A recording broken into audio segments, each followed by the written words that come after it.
দেখেন, বাজারে গিয়েছিলাম, অনেক আম কিনে নিয়ে আসছি। আচার দিব আজকে। আচারের আম, অনেক আম নিয়ে আসছি বাজার থেকে।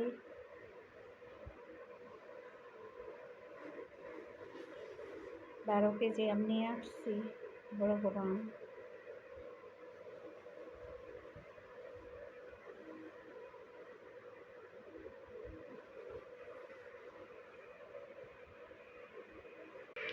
আম অনেকগুলো ছুলেছি, আজকে আচার দিব। যে আমগুলো কাটতেছি, অনেকগুলো কাটা হয়ে গেছে। আমের আচার বানাবো। পাঁচফোড়ন, শুকনো মরিচ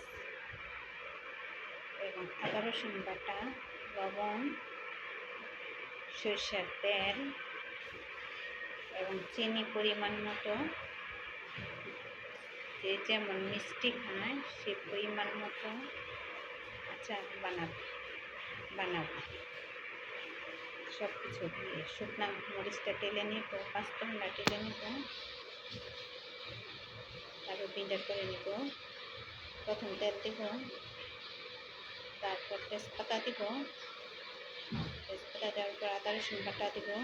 আদা রসুনটা ভাজা ভাজা করে আমগুলা ঢেলে দেব।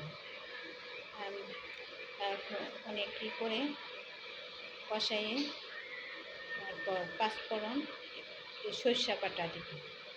সরষা বাটা দেওয়ার পর তারপর পাঁচফোড়ন দিব। পাঁচফোড়ন দিয়ে কতক্ষণ নাড়াচাড়া দিব। তারপর চিনি দিব। চিনি দিয়ে হয়ে উঠলে নামিয়ে রাখব। লবণ দিব আন্দাজ মতো।